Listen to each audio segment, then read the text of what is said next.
Rising powers like India and China have publicly rejected USA's call to stop purchasing Russian oil.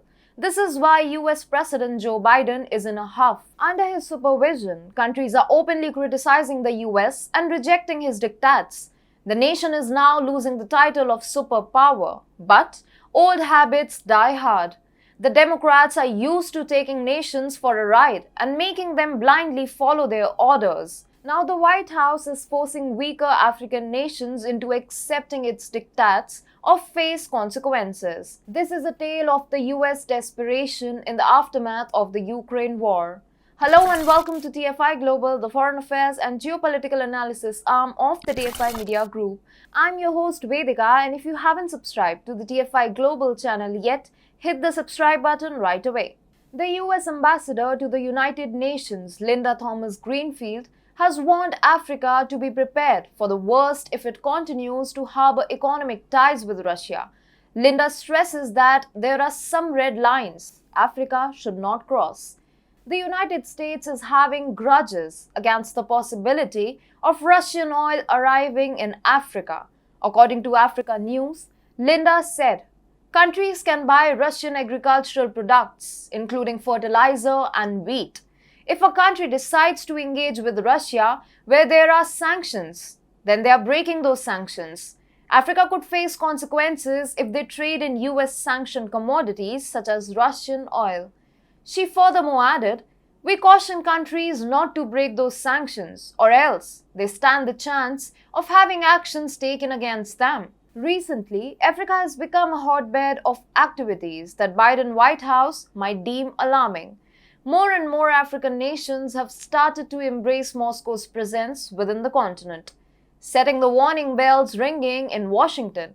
The West has not fared well in the Ukraine conflict. It has lost its image, prestige as well as reputation among the developing nations.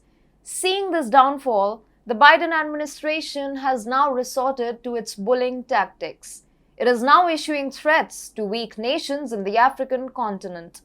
Biden is perplexed to witness the rising acceptance of Russia in the developing world.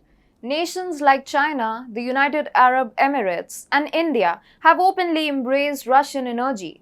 Now, South Africa has also shown interest in importing oil from Russia to help tackle soaring energy inflation at home. South African Mineral Resources and Energy Minister Wide Mantashe at a parliamentary debate said, "We are considering importing crude oil from Russia at a low price because it is not sanctioned." As soon as this statement was out, the US was quick to issue a warning to all African states looking to import Russian energy. Biden just can't tolerate Africa refusing to dance to USA's tunes. African nations have so far refrained from picking a side in the ongoing conflict. The Biden administration, on the other hand, doesn't approve of this neutral stance adopted by Africa. The message from the Biden administration to Africa is that the nations could face sanctions and ramifications for not toeing USA's line. However, it's no secret that the Western sanctions have already led the continent to penury in one way or the other.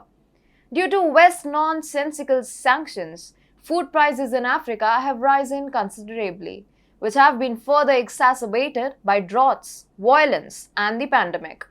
Furthermore, skyrocketing fuel prices and shortages have hit Africa too.